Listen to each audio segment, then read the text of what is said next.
किसानको माग पूरा नगरे चुनावमा अवरोध गर्छौ भन्दै सिके राउतको भनाई। विद्युतीय मेसिनको प्रयोग सम्भावना बारेमा निर्वाचन आयोगले आईसीटी विज्ञसँग परामर्श गर्दै। दाङमा सुरु भयो फोहोरबाट ग्यास उत्पादन।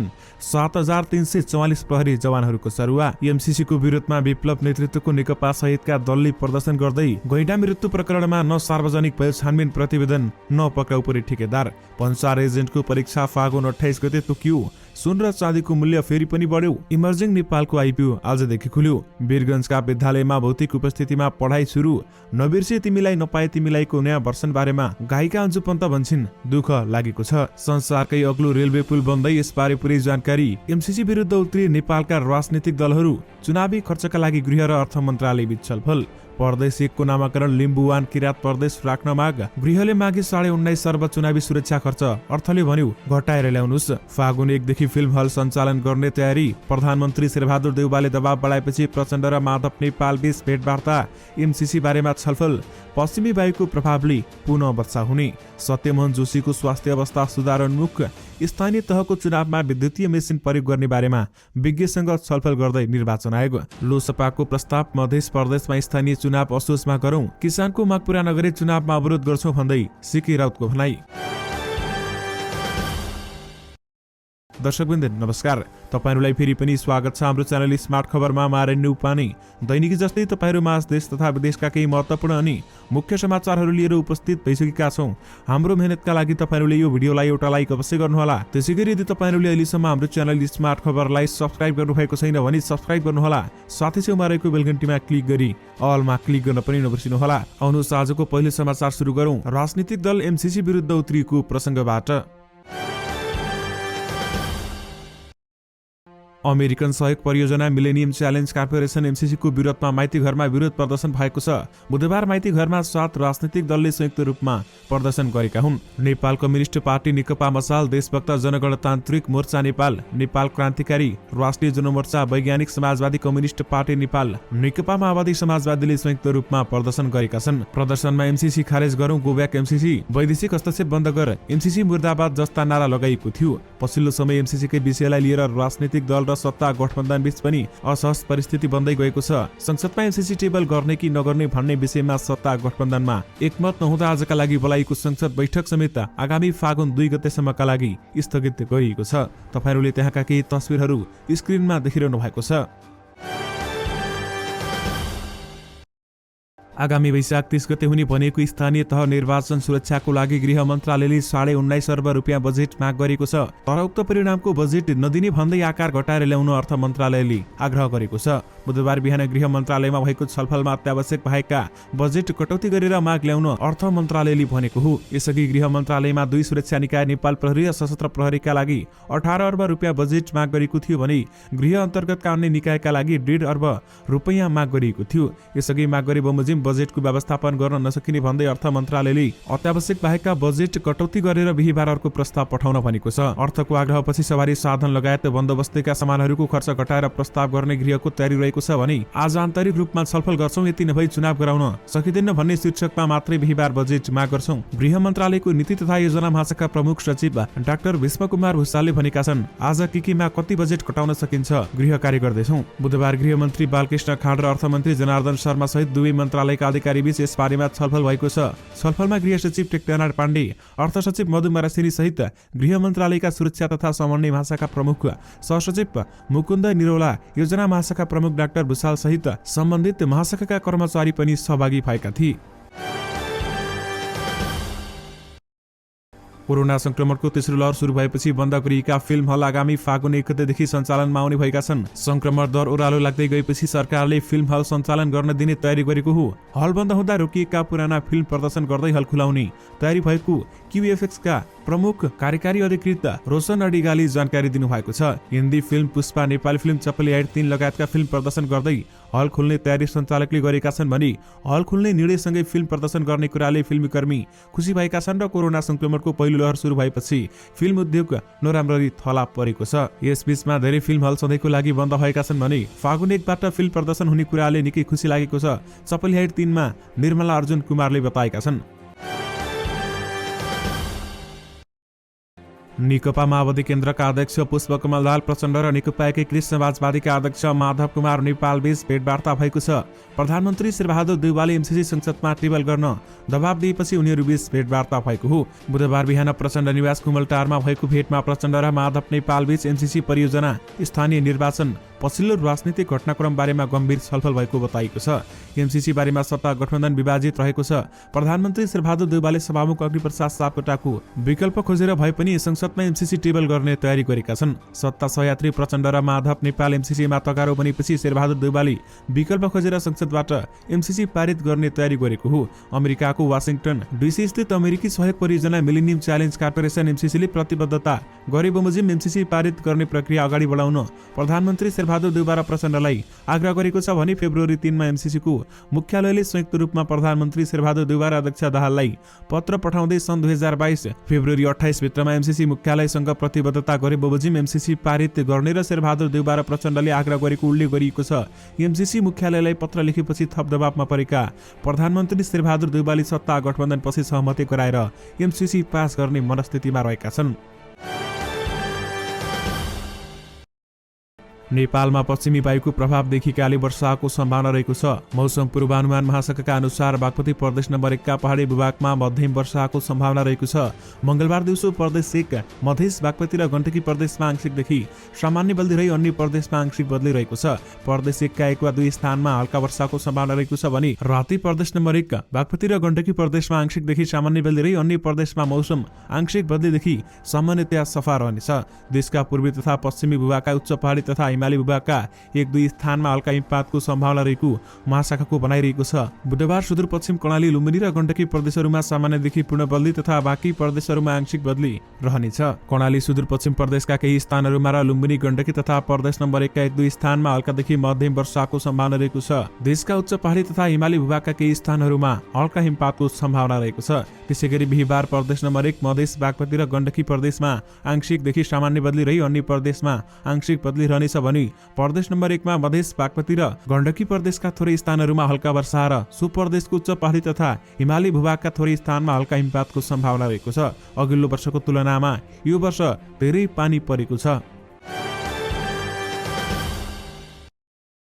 लिम्बुवान किराँत संयुक्त संघर्ष समितिले प्रदेश 1 का मुख्यमन्त्री राजेन्द्र राईलाई प्रदेशको नाम लिम्बुवान किराँत राख्नुपर्ने माग गर्दै ज्ञापन पत्र बुझाएका छन्। मंगलबार विराटनगर स्थित मुख्यमन्त्री कार्यालयमा 31 संघ संगठन सहभागी समितिले मुख्यमन्त्री राईलाई ऐतिहासिक एवं पहिचानको आधारमा प्रदेशको नाम लिम्बुवान किराँत राख्नुपर्ने भन्दै ज्ञापन पत्र बुझाएका हुन्। समितिले प्रदेशको भौगोलिक अवस्था, सामाजिक, सांस्कृतिक, ऐतिहासिक एवं पहिचानको आधारमा लिम्बुवान किराँत प्रदेश प्राप्तिका लागि उठेका राजनीतिक आन्दोलनहरू, लिम्बुवान आन्दोलनको क्रममा विगतमा नेपाल सरकारसँग एकपटक भएका सहमति र 7 जनाको क्रान्ति हुँदै जनयुद्ध, जनआन्दोलन, लिम्बुवान आन्दोलन, मधेस आन्दोलन, किराँत आन्दोलन, आदिवासी जनजाति आन्दोलनले विस्थापित गरेको मुद्दाहरूलाई मध्यनजर गर्दै संयुक्त पहिचानको आधारमा प्रदेश 1 को नाम लिम्बुवान किराँत राख्नुपर्ने माग समेत राखेको हो।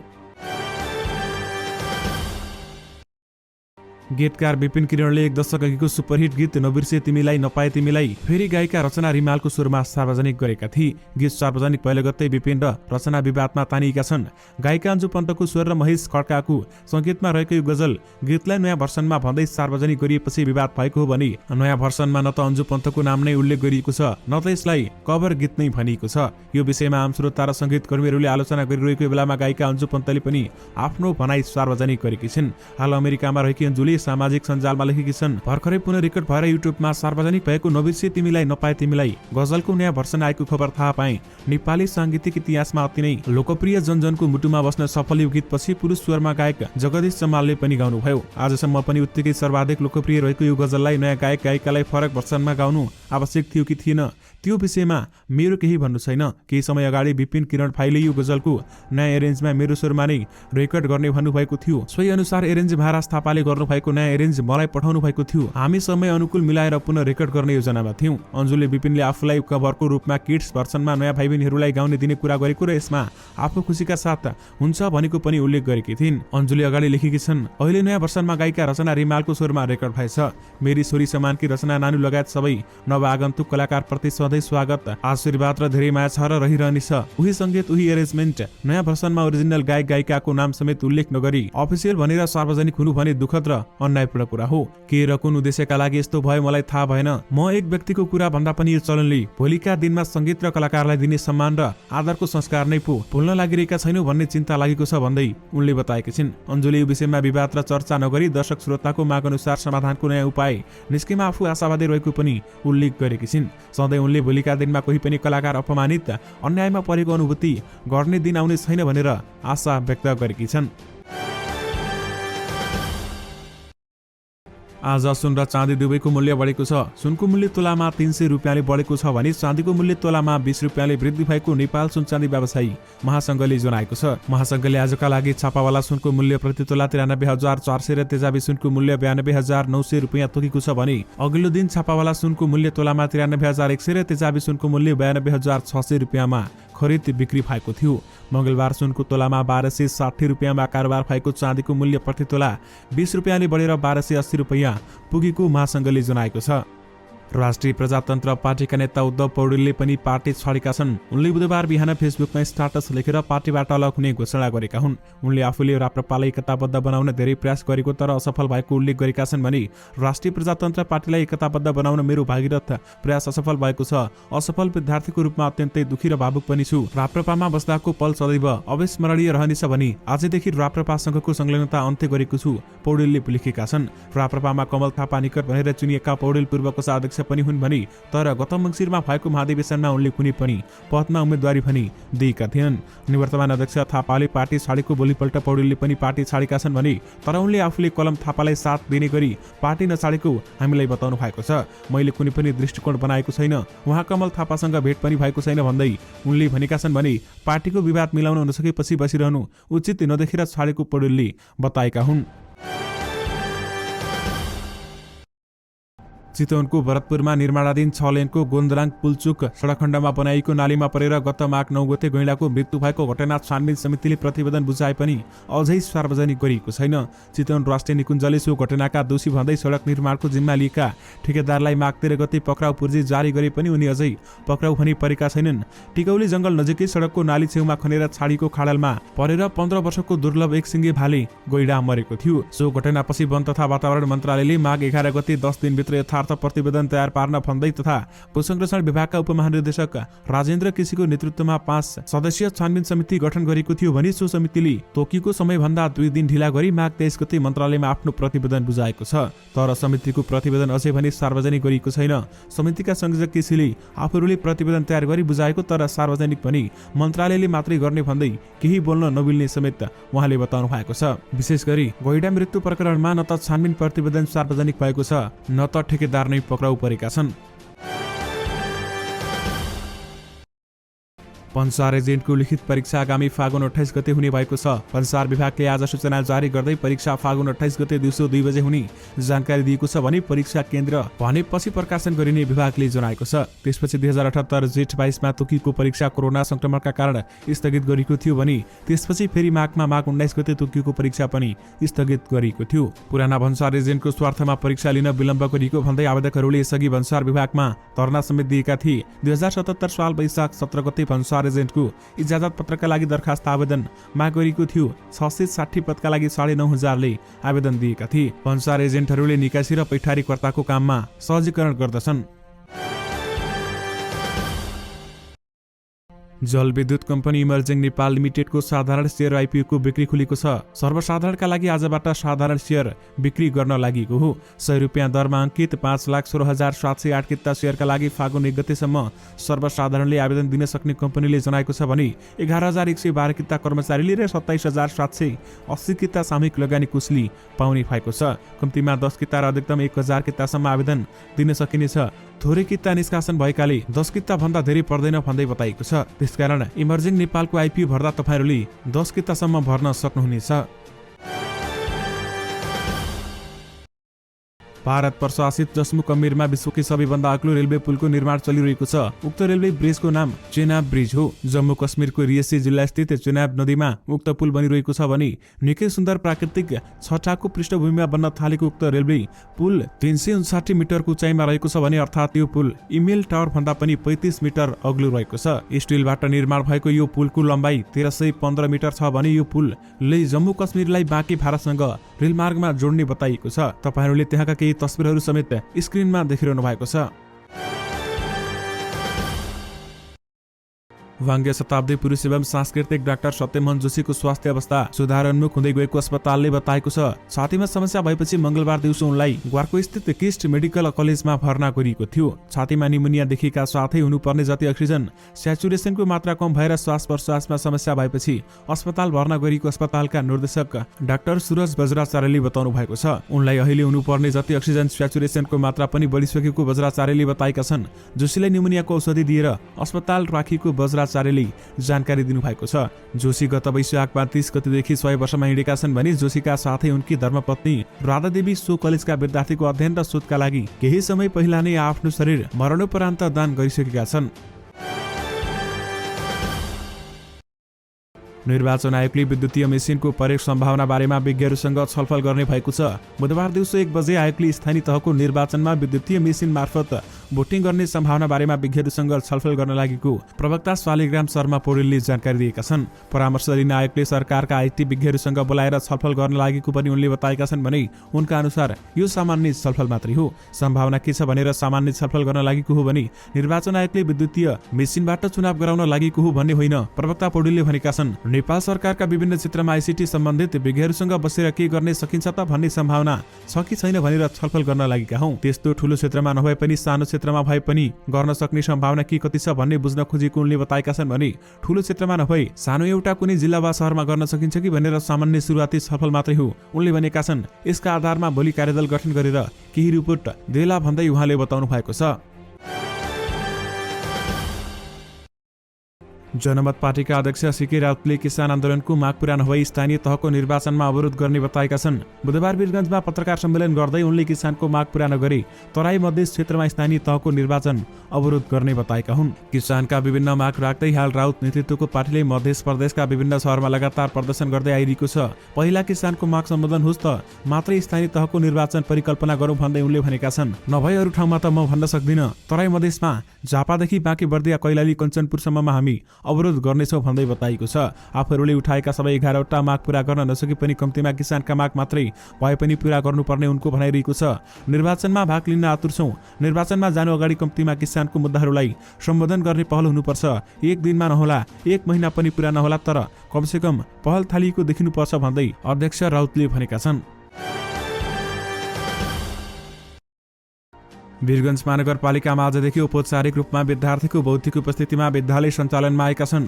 वीरगञ्ज महानगरपालिकामा शैक्षिक प्रशासन महाशाखाले बुधबारदेखि विद्यालय सञ्चालनमा आएको जानकारी समेत दिएको छ। वीरगञ्जमा कोरोना संक्रमणको दर बढ्दै गएकाले विद्यार्थीको भौतिक उपस्थितिमा विद्यालय सञ्चालन गर्ने निर्णयमा पुगेको नगर प्रमुख विजय कुमार सराबगीले जानकारी दिनुभएको छ। यसअघि कोरोना संक्रमणको उच्च जोखिमलाई मध्यनजर गर्दै पुस 28 गतेदेखि नै 12 वर्ष मुनिका सबै विद्यार्थीको भौतिक उपस्थितिमा पठन पाठन गर्न महानगरपालिकाले सूचना जारी गरेको थियो। बाँकी विद्यार्थीको हकमा माघ 7 गते भित्रै परीक्षा लिइसक्न निर्देशन दिएको थियो। परीक्षा लिइसकेका विद्यालय माघ 28 गतेदेखि नै बन्द भएका थिए भने सरकारले पनि माघ 15 गतेसम्म विद्यालय बन्द गर्न आह्वान गरेको थियो। त्यसैपछि विद्यालयका निजी विद्यार्थीहरूले पठन पाठन सुरु गरे पनि सामुदायिक विद्यालयमा पठन पाठन भने हुन सकेको थिएन।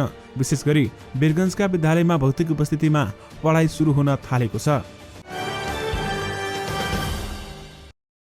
नेपाल प्रहरीले एकैचोटि 7344 प्रहरी जवानहरूको सरुवा गरेको छ। स्थानीय तह निर्वाचन नजिकै गएका बेलामा प्रहरी प्रधान कार्यालयले ठूलो संख्यामा जनावरहरूको सरुवा गरेको हो। उनीहरूले फागुन महिनादेखि हाल सरुवा भएको दरबन्दीबाटै तलब भत्ता पाउने प्रहरी प्रधान कार्यालयले समेत जनाएको छ।